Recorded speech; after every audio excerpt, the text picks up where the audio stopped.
안녕하세요. 커피앤톡입니다. 오늘도 와주셔서 감사드리고요.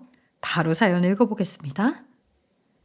저는 사업가인 남편과 결혼 6년 차인 주부예요. 그런데 결혼을 한 뒤에 제가 결혼 전에 모아서 가져온 돈의 절반 이상을 날리게 되었어요. 6년이 흐르는 동안 남편의 사업이 위기였다거나 사업이 망했다거나 제가 사기를 당한 것도 아닌데 말이에요. 제 돈이 이렇게 반토막이 난 것은 돈 먹는 하마나 다름이 없는 시어머니를 만나게 되었기 때문이에요.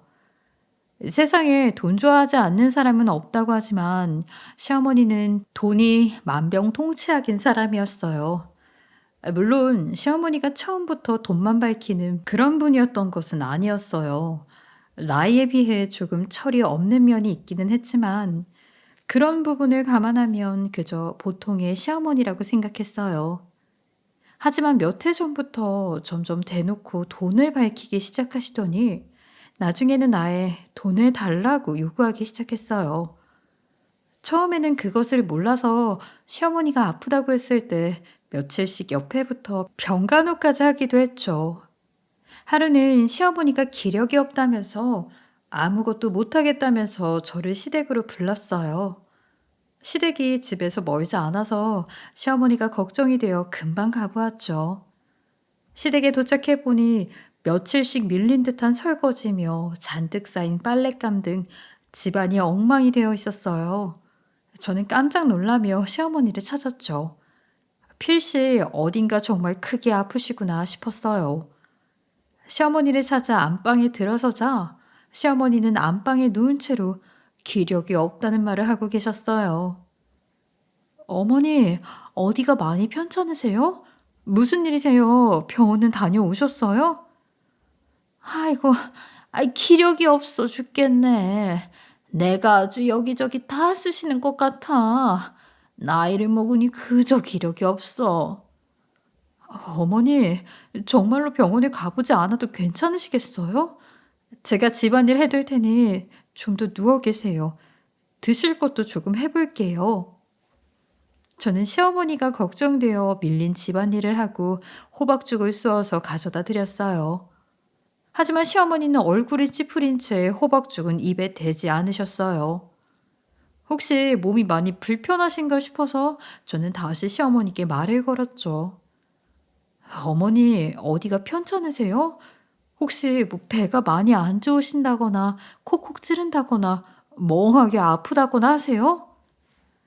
아니, 배는 괜찮아. 그래서 그런 거 아니야. 그럼 왜 죽을 못 드세요? 한번 드셔보세요. 그래야 기운을 찾으시죠. 죽은 무슨? 좀 비싸고 좋은 것 좀 가져와 봐. 내가 이렇게 아픈데 말이야. 비싸고 좋은 건 나중에 사다 드릴게요. 지금은 일단 어서 죽 좀 드셔보세요. 다 나아야 어디를 가든 말든 하죠.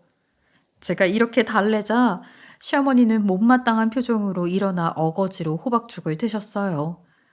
저는 시어머니가 투정을 부린다고만 생각했고 무엇인가 드셔서 다행이라고만 생각을 했죠.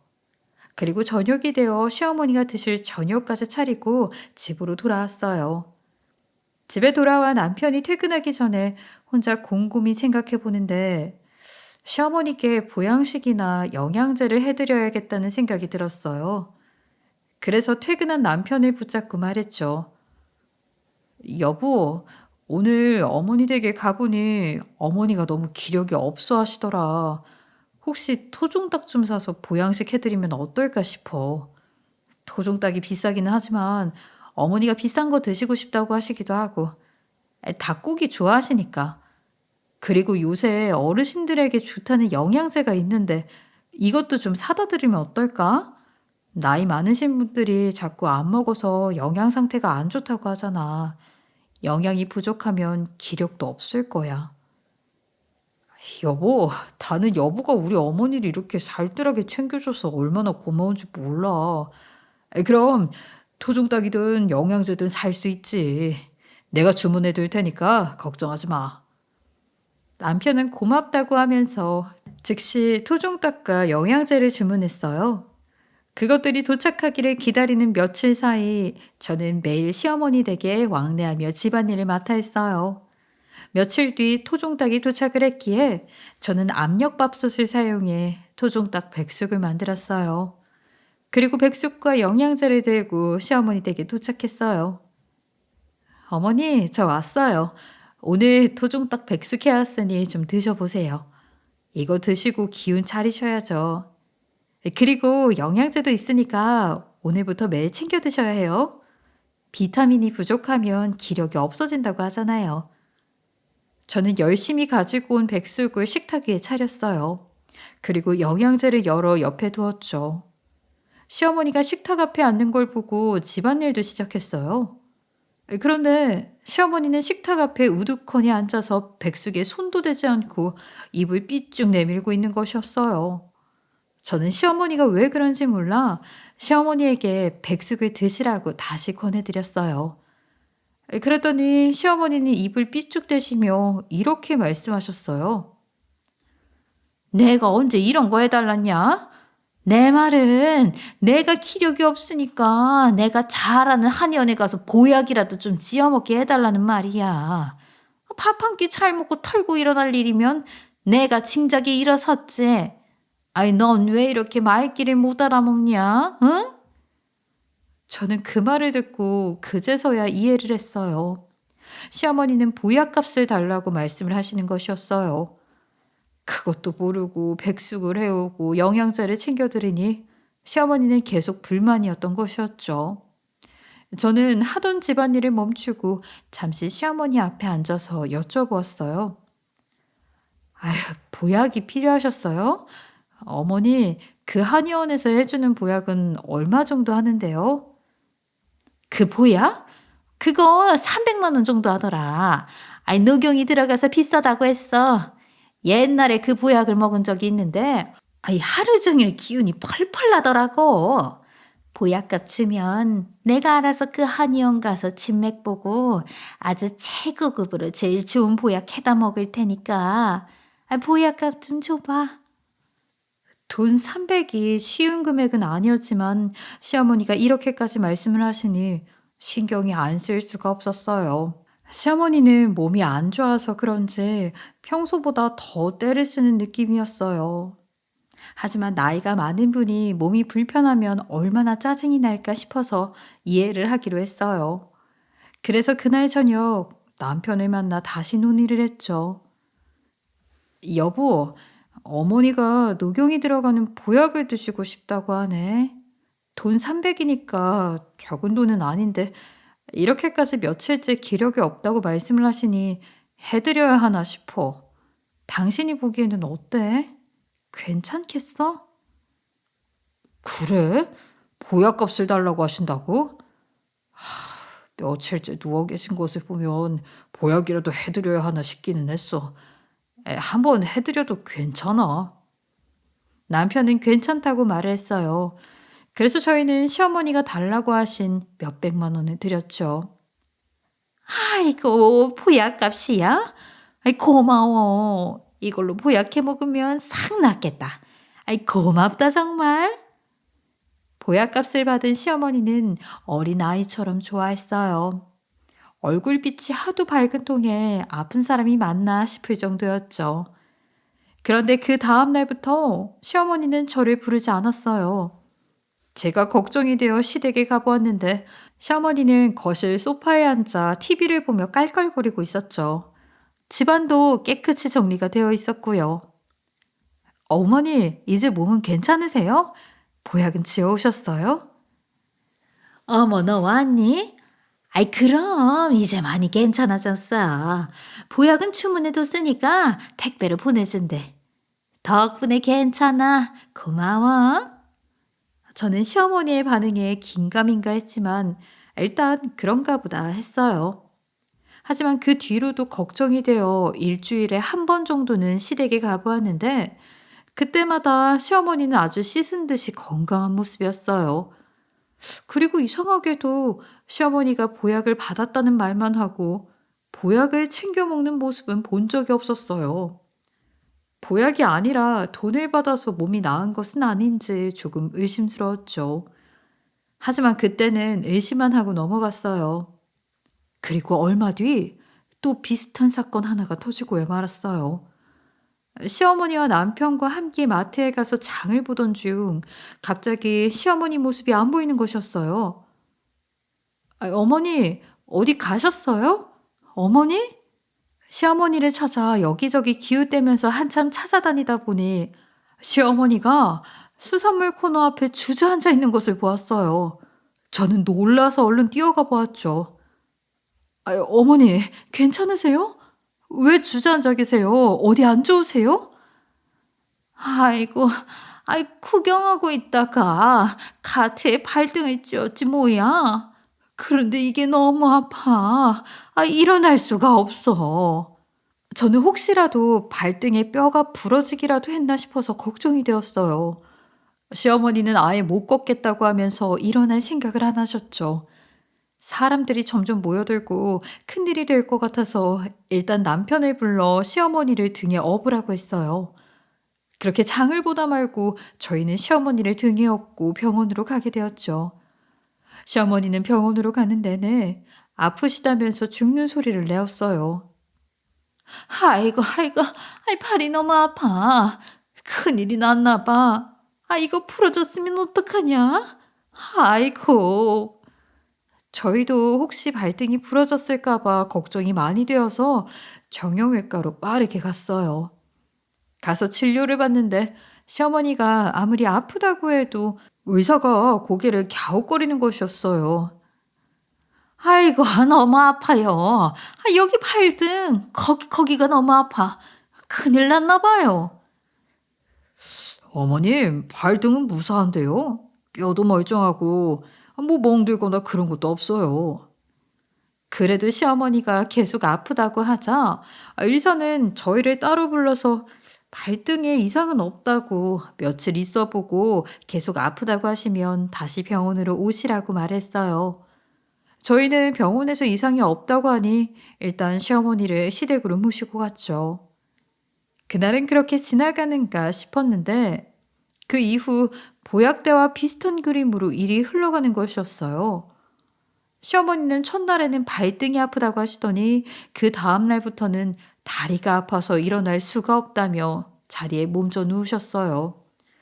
집안일을 할 수 없다고 하셔서 다시 제가 가서 집안일을 돕고 있자 저 들으라는 듯이 큰 소리로 이렇게 말을 하기 시작했어요. 아이고, 다리도 아프고 배도 아프고 아예 온몸에 힘이 없어. 일어날 수가 없네. 이제는 제대로 걸을 힘조차 없나 봐. 나이 든 게 이렇게 서러워. 아이고. 저는 이 상황을 한 번 겪은 것 같아서 설마 하면서 시어머니의 말에 대답을 해봤어요. 어머니, 정확히 어디가 아프세요? 말씀을 해주셔야 저희가 나을 수 있게 해드리죠. 그러자 시어머니는 제가 물어보기를 기다린 사람처럼 얼른 이런 말을 하는 것이었어요. 어디가 아픈 줄 내가 어떻게 알아? 그냥 온몸에 힘이 없어. 그러니까 병원 좀 여기저기 다녀보게. 병원비 좀 줘봐. 평소에도 병원 가서 검진을 받고 싶은데 돈이 없으니까 못하잖아. 진작에 검진 받으러 다녔으면 이렇게 누워 있을 일도 없을 텐데. 아이고. 시어머니의 한탄의 끝에는 또 이렇게 돈을 요구하는 얘기가 나왔어요. 저번에도 그렇고 설마 이번에도 그럴까 했는데 어김이 없었죠. 저는 이제 시어머니의 꿍꿍이를 확신했어요. 시어머니는 아프다는 엄살로 돈을 요구할 생각이었던 것이었죠. 그렇지만 아프다고 하는 사람에게 모질게 돈을 줄 수 없다고 말하기도 힘들었어요. 또 시어머니에게 매달 드리는 용돈 외에 조금 더 드리는 것 정도는 가끔 할 수 있다는 마음도 조금은 있었고요. 엄살을 피우면서 떼쓰는 시어머니가 조금은 얄밉기는 해도 말이에요. 저녁에 남편을 만나 다시 한번 상의했어요. 남편에게 시어머니의 엄살에 대해서도 말을 했죠. 여보, 아무래도 어머니가 용돈이 필요해서 엄살을 피우시는 것 같아. 저번에도 보약값 드린 걸로 아무래도 보약을 사 먹지 않으실 것 같았는데 이번에도 병원비 달라고 말씀을 하시네.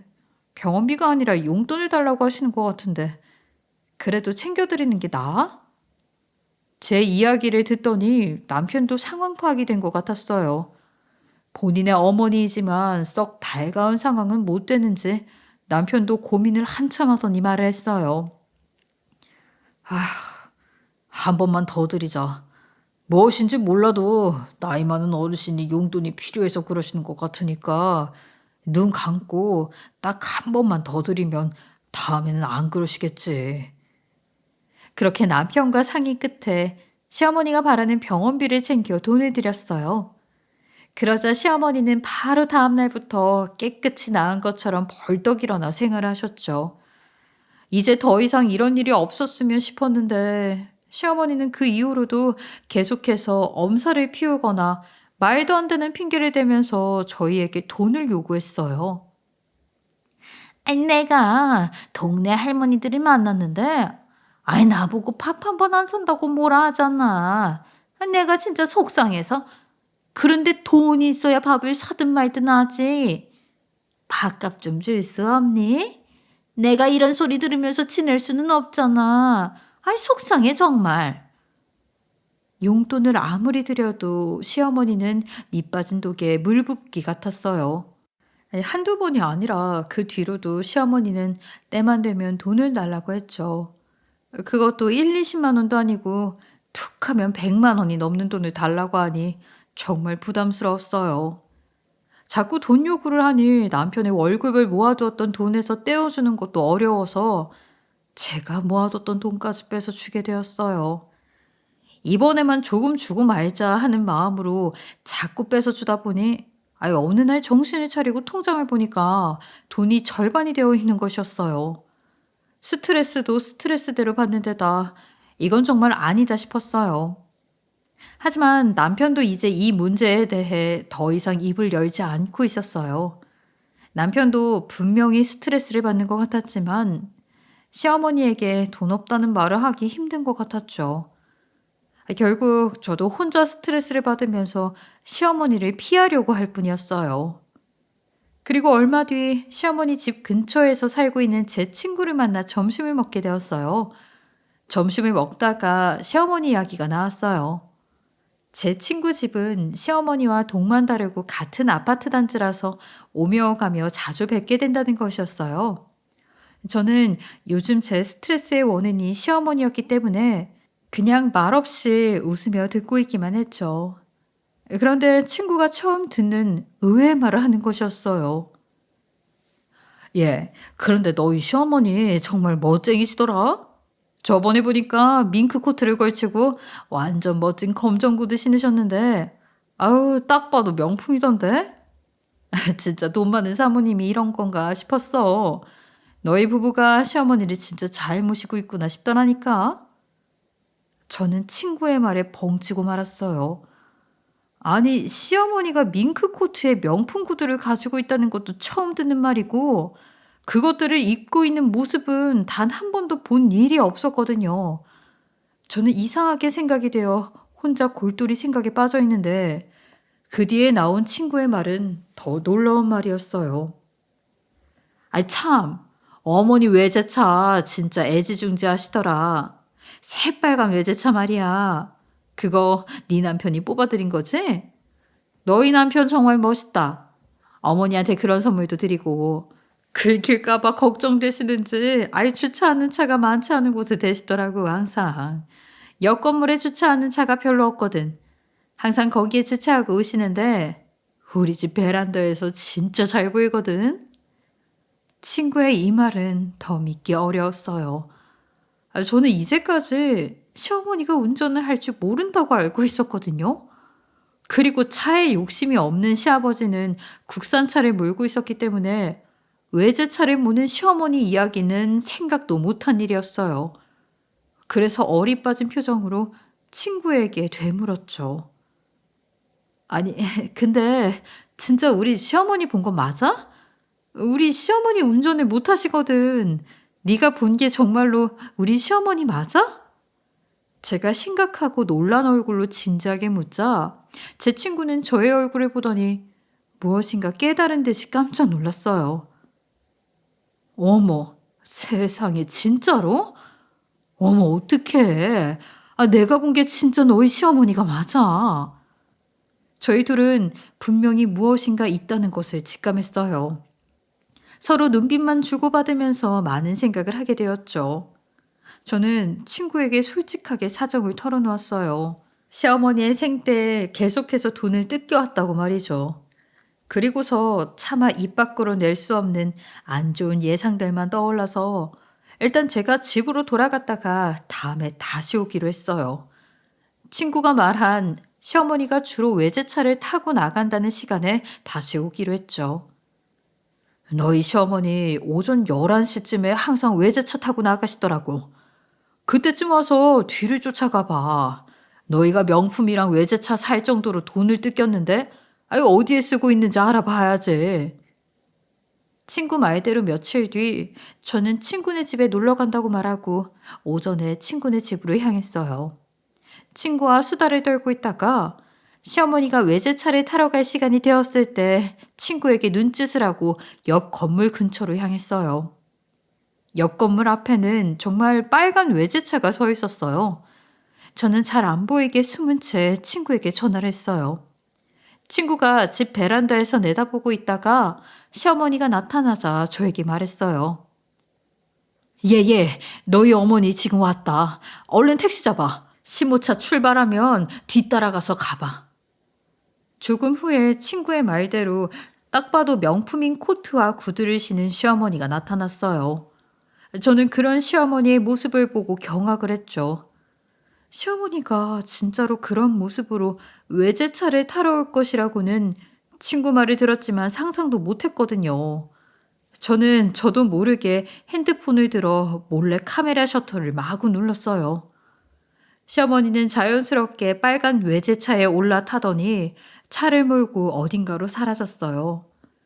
대낮인데도 그런 차림으로 당당하게 외제차를 몰고 나가는 시어머니를 보니 이것이 보통 일이 아니구나 싶었어요. 저는 빨리 택시를 잡아 타고 앞서가는 시모의 외제차를 따라가 달라고 했어요. 시어머니가 모는 빨간 외제차는 한참을 달리더니 도심을 벗어나 근교로 향하기 시작했어요. 저는 별별 생각이 다 들었어요.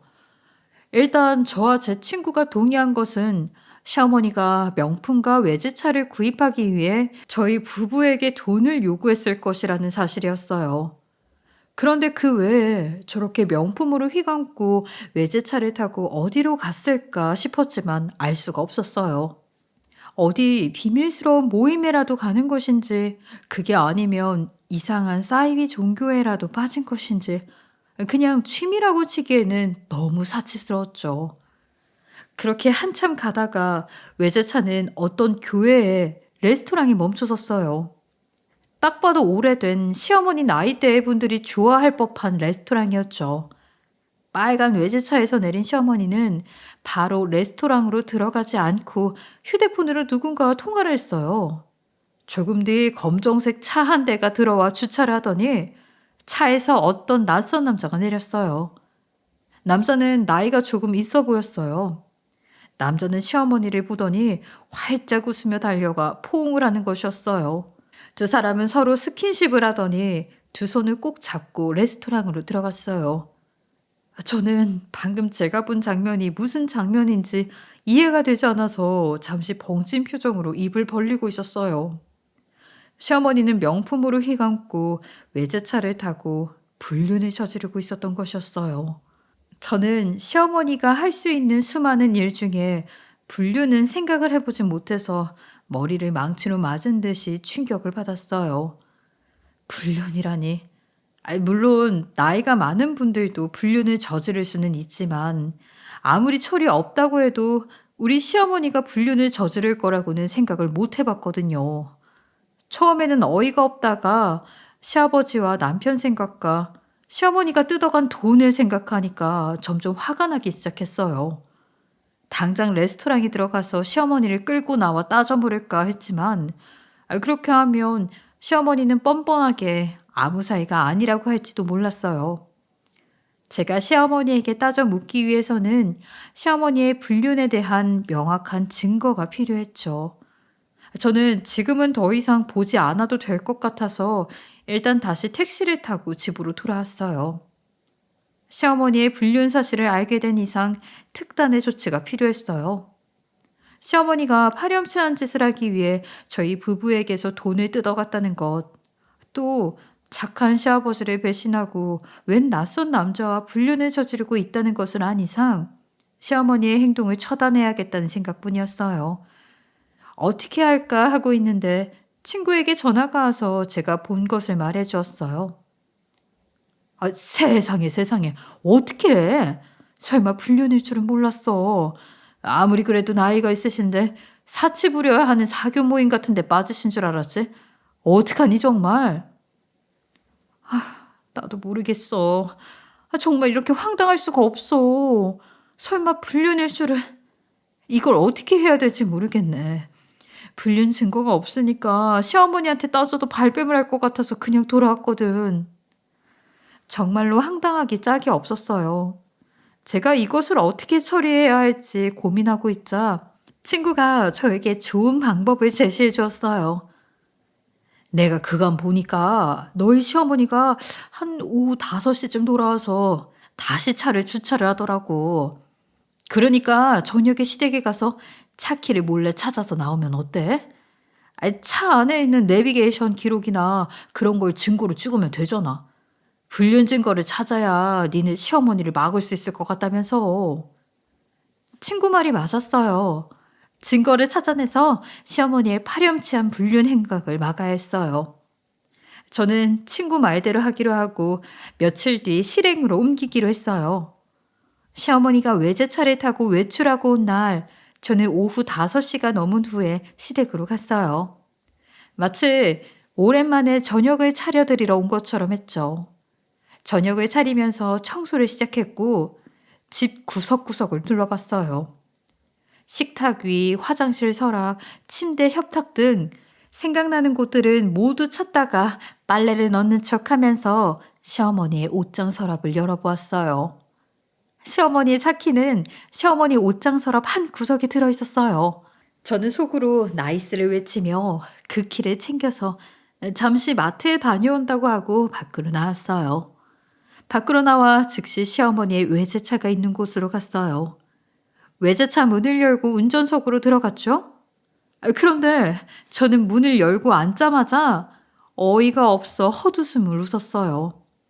시어머니가 명품과 외제차로 무엇을 하고 다녔는지는 내비게이션을 보지 않아도 알 수 있었거든요. 운전석 앞에는 시어머니와 불륜 상대인 나이가 있어 보이는 남자가 함께 찍은 사진이 여러 장 붙어 있었어요. 둘은 끌어안기도 하고 남사스럽기도 한 포즈를 하고 누가 봐도 완전히 연인이었죠. 저는 놀랍기도 하고 거부감이 들기도 해서 정말 입이 다물어지지 않았어요. 차 안에 이렇게까지 대놓고 불륜 사진을 붙여놓으니 정말 겁이 없고 뻔뻔하구나 싶기도 했어요. 어쨌든 저는 핸드폰으로 차 내부를 영상 촬영했어요. 그리고 내비게이션을 켜서 목적지도 훑어보았죠. 목적지는 대부분 도심을 벗어난 변두리였어요. 많은 사람들의 눈을 피할 수 있는 그런 장소들이었죠. 그 장소들은 전부 시어머니의 미래 장소였던 것이었어요. 저는 그 장소들의 주소도 모조리 기록으로 남겨두었어요. 그리고 한 가지 더 걸리는 점이 있어서 어디를 더 살펴볼까 하다가 트렁크를 열어보았죠. 그랬더니 아니나 다를까 입고 다니던 명품 옷이며 코트, 명품 구두들이 트렁크에 가득했어요. 트렁크에 숨겨두고 있는 명품들이었던 것이죠. 저희 부부에게 뜯어간 돈으로 이 많은 물건들을 마련했을 것을 생각하니 화가 많이 났어요. 일단은 시어머니가 눈치채지 못하도록 그 물건들을 그대로 두고 사진으로 남겨두었어요. 저는 결국 가족들 아무도 모르는 시어머니의 불륜 사실을 알게 되었어요. 시어머니는 시아버지가 출근한 시간을 노려 자유를 과하게 만끽하고 있었던 것이었죠. 불륜을 저지르는데 사용하려고 저희 부부에게서 돈을 뜯어간 것도 괘씸한데 착하고 검소한 시아버지를 배신하고 불륜을 저지르고 있었다니 그것 또한 용서할 수가 없었어요. 이 사실을 가족들에게 말할까 고민도 해보았지만 그 전에 시어머니가 어떻게 행동하는지 관찰을 좀 더 해보기로 했어요. 사실 말을 해버려도 괜찮았지만 나이가 많은 시아버지가 너무 충격을 받으실까 싶어서 가급적이면 제 선에서 정리하고 싶은 마음도 있었어요. 그리고 잘하면 이것을 이용해 저희 부부에게 돈을 뜯어가는 행동도 막을 수 있을 것 같기도 했고요. 얼마 후 설날이 되어 온 가족이 모이게 되었어요. 저는 너무 큰 비밀을 혼자 알게 되어서인지 시어머니를 대하는 것이 영 껄끄러웠어요. 하지만 일단 가급적 티를 내지 않은 채 설 준비를 하고 있었어요. 설 음식 준비를 하는 동안 몇 시간째 TV만 보고 계시던 시아버지가 갑자기 TV를 끄셨어요. 아유, 온 가족이 오랜만에 모였는데 이렇게 보내면 아깝지. 다들 모여봐. 설날이니까 다 같이 윷놀이나 해보자. 아버님은 안방에 들어가시더니 가지고 있던 윷놀이를 챙겨서 나오셨어요. 묵직한 나무로 만든 윷은 아버님이 취미로 손수 직접 깎아서 만드신 것이었어요. 그래서 시어머니까지 포함한 가족 모두가 윷놀이에 참여했어요. 남편과 시아버지는 승부욕이 좀 있는 편이어서 윷놀이를 시작하고 조금 시간이 지나자 소리까지 질러가며 즐겁게 윷놀이를 하기 시작했어요. 저도 즐거운 마음이 들었어요. 제 차례가 왔을 때 신이 난 남편이 높이 던지라고 추임새를 넣어서 윷을 높이 던졌죠. 그런데 높이 던진 윷 하나가 어머니 이마 쪽으로 크게 튀어올랐어요. 시어머니는 외마디 소리와 함께 머리를 감싸주면서 그대로 뒤로 나동그라졌어요.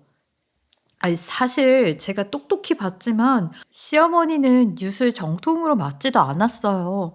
하지만 아주 격한 액션을 하면서 뒤로 나동그라지시기에 걱정을 하지 않을 수는 없었죠. 시어머니는 큰 소리로 들으라는 듯이 곡소리를 냈어요. 아이고, 아이 나 죽네. 머리가 너무 아파. 두통도 오고. 이쪽 눈도 잘 안 보여. 아이고. 시어머니가 이렇게 죽는 소리를 내니 시아버지와 남편도 일어서서 걱정을 하고 저는 눈치가 보여서 시어머니 옆에 무릎을 꿇고 벌을 서듯이 한참을 앉아 있었어요. 시어머니는 그렇게 엄살을 부리더니 저를 보고 갑자기 버럭 소리를 지르는 겁니다. 너 일부러 그랬지? 남들은 몰라도 나는 다 알아.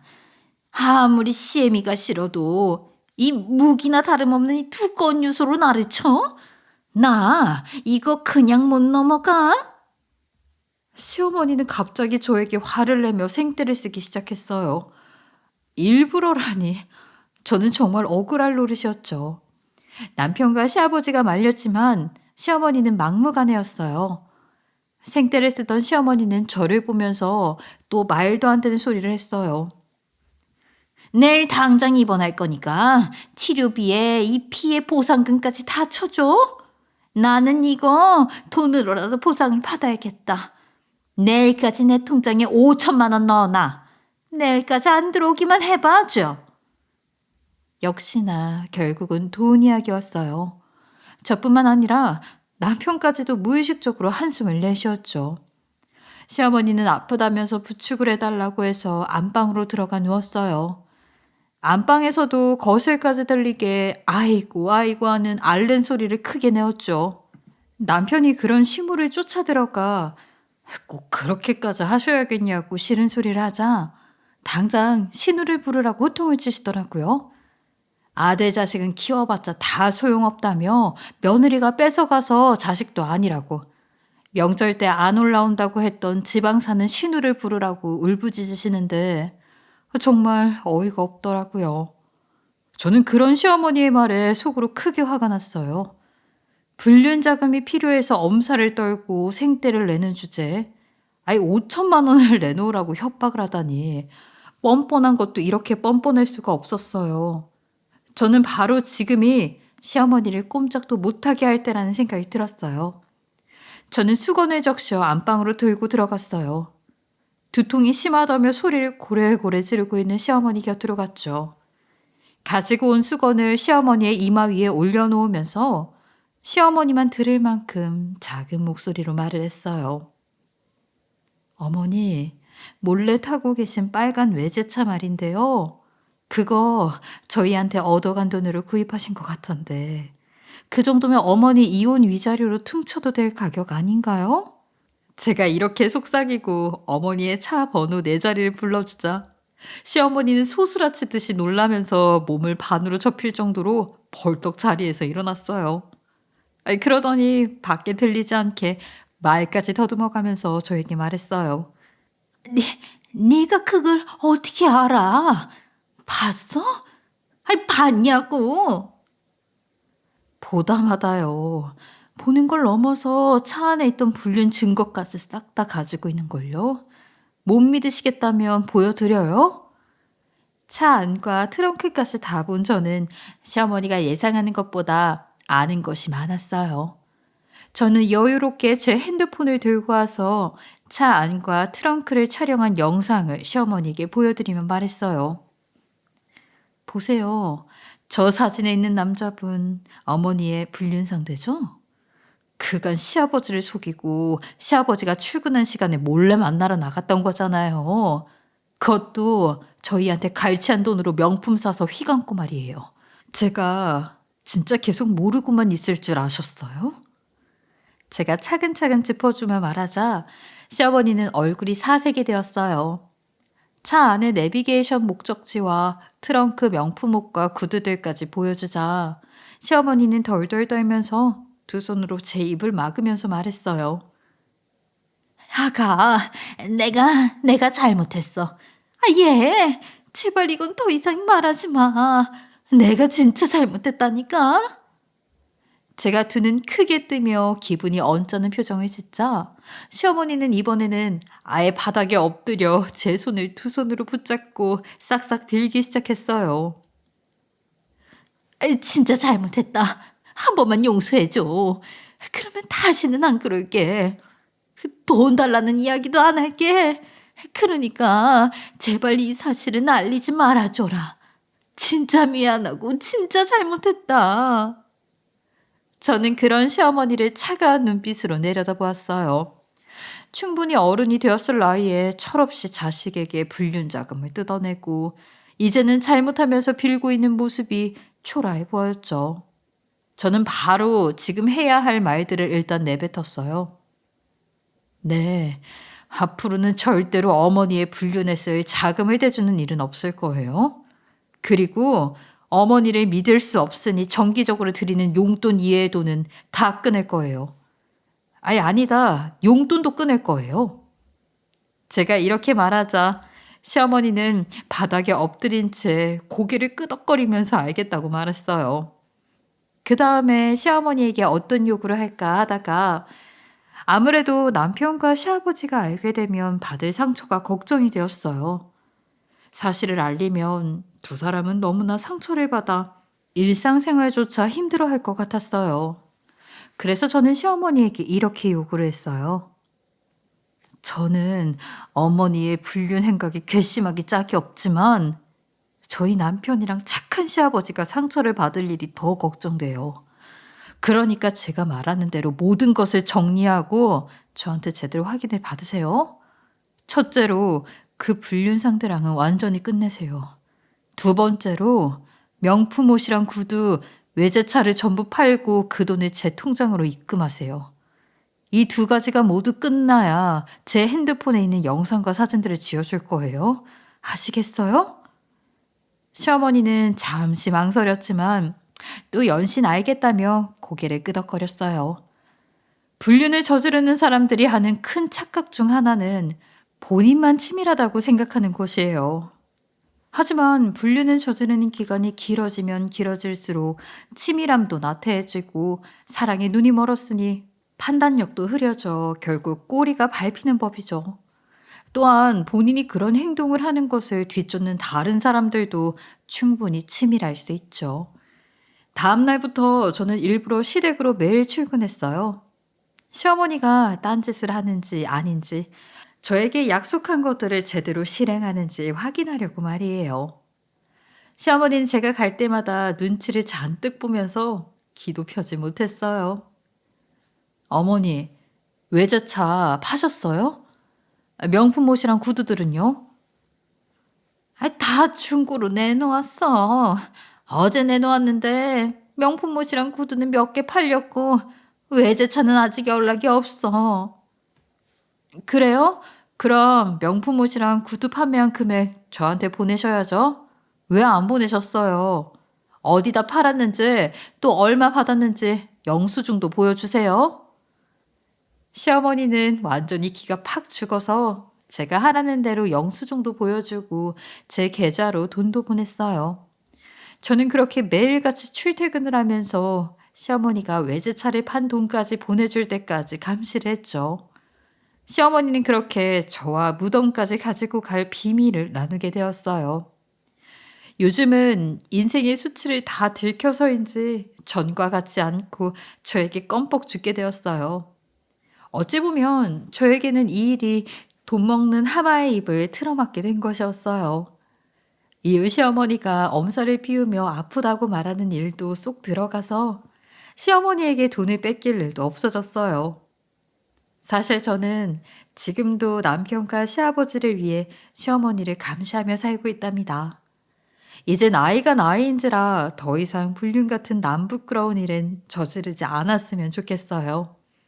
저희 부부는 시어머니에게 돈을 뜯기지 않게 되자 이제야 조금씩 저축도 하고 계획대로 돈을 모으게 된 느낌이에요.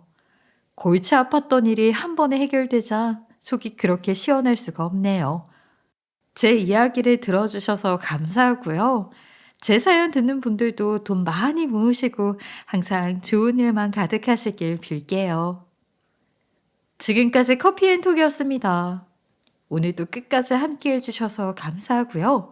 다음 영상으로 또 찾아뵙겠습니다.